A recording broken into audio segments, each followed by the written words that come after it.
পুরুষ মৌমাছি হলো এমন এক মৌমাছি যে সারাটা জীবন ধরে সুখের মধ্যে কাটাতে থাকে, কিন্তু এই সুখটা সে এমন এক ক্ষেত্র থেকে পায় যেখান থেকে তার জীবন ক্রমশ অসুখের সম্মুখীন হয় এবং এই অসুখ থেকেই তার জীবনে মৃত্যু পর্যন্ত আসতে পারে। তাহলে চলো বন্ধুরা, আজকের ভিডিওতে মৌমাছির এই সুখের জীবন এবং অসুখের জীবন থেকে কিভাবে তার মৃত্যু ঘটছে সেই সম্পর্কে জেনে নিই।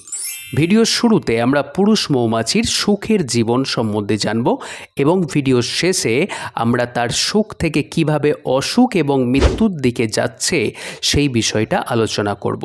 তাহলে চলো ভিডিওটা শুরু করা যাক। পুরুষ মৌমাছির টোটাল জীবনকাল বলতে আমরা 40 থেকে 60 দিন পর্যন্ত ধরে নিতে পারি। এই টোটাল সময়সীমার মধ্যে সে মাত্র 10 থেকে 12 দিন পর্যন্ত সময়কালটা সে সর্বাধিক সুখের মধ্যে কাটায়, আর এই সুখটা আসে তার খাদ্য গ্রহণ প্রক্রিয়ার মধ্য দিয়ে। অর্থাৎ পুরুষ মৌমাছি যে খাদ্য গ্রহণ করে সেই খাদ্য তাকে সংগ্রহ করতে হয় না, এই খাদ্য তাকে প্রদান করে শ্রমিক মৌমাছির দল। অর্থাৎ পুরুষ মৌমাছির প্রয়োজনীয় খাদ্য যোগান দেয় শ্রমিক মৌমাছিরা। তাই খাদ্য গ্রহণের যে পরিশ্রম প্রত্যেক জীবকে করতে হয়, এই পুরুষ মৌমাছিকে কিন্তু সেই পরিশ্রম করতে হচ্ছে না। এই দিক থেকে বলতে গেলে তার জীবন একদম সুখের। কিন্তু এই 10 থেকে 15 দিন কাটানোর পর যখন সে প্রাপ্তবয়স্ক হয়ে ওঠে, সেই সময়কালে সে কিন্তু এই অসুখের সময়সীমার মধ্যে প্রবেশ করে। অর্থাৎ এই অসুখের সময়সীমার মধ্যে সে দুটো ঘটনা ঘটতে পারে তার জীবনে। এক হচ্ছে সে মিলন করতে পারে, অথবা 2 নম্বর হচ্ছে সে মিলন ছাড়াই থাকতে পারে। কিন্তু এই দুটোর মধ্যে যে অপশনে সে পাক না কেন, তার সর্বাধিক বড় অসুখ অর্থাৎ মৃত্যু কিন্তু তার নিশ্চিত। এবার এসো দেখে নেই এই দুটি ঘটনার মধ্যে কিভাবে তার মৃত্যুটা নিশ্চিত হয়ে থাকে।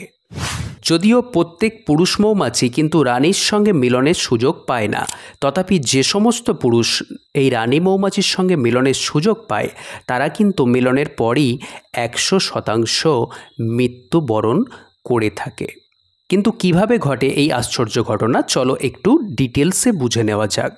পুরুষ মৌমাছি যখন রানী মৌমাছির সঙ্গে মিলনে লিপ্ত হয়, তখন পুরুষের যে যৌনাঙ্গ সেটি রানী মৌমাছির যৌনাঙ্গের মধ্যে সম্পূর্ণরূপে আটকা পড়ে যায় এবং মিলন শেষ হওয়ার পরেও কিন্তু সেই পুরুষের যৌনাঙ্গ এই রানী মৌমাছির যৌনাঙ্গ থেকে বেরিয়ে আসতে পারে না। সেটি এই রানী মৌমাছির যৌনাঙ্গের মধ্যেই আটকা পড়ে থাকে এবং সেটি পুরুষ মৌমাছির দেহ থেকে একদম ছিঁড়ে বেরিয়ে চলে আসে। আর এই যৌনাঙ্গ ছিঁড়ে যাওয়ার ফলেই পুরুষ মৌমাছি যন্ত্রণায় এবং ব্যথার মধ্যে কিছুক্ষণ কাটানোর পরেই সে কিন্তু মৃত্যুবরণ করে থাকে। এই নিয়মটি কিন্তু প্রত্যেকটি পুরুষ যারা রানীর সঙ্গে মিলন করবে তাদের ক্ষেত্রে 100% প্রযোজ্য।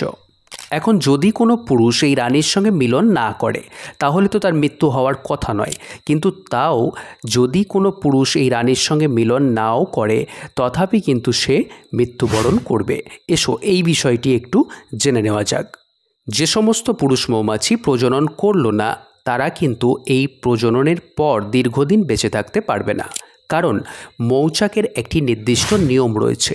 সেই নিয়ম অনুযায়ী প্রত্যেক পুরুষ মৌমাছিকে শীতকাল আসার সময়, অর্থাৎ যখন মধুর অভাব দেখা যায়, সেই সময় শ্রমিক মৌমাছি যারা কিন্তু এই পুরুষ মৌমাছির খাদ্যকে যোগান দেয়, তারা কি করে এই পুরুষ মৌমাছিকে খাদ্যের অভাবের জন্য সেই মৌচাক থেকে বাইরে বার করে দেয় এবং এই বাইরে বার করে দেওয়ার ফলে এই পুরুষ মৌমাছি কিন্তু খাদ্যের অভাব এবং শীতের কাতর কষ্টে তারা কিন্তু মৃত্যুবরণ করতে থাকে।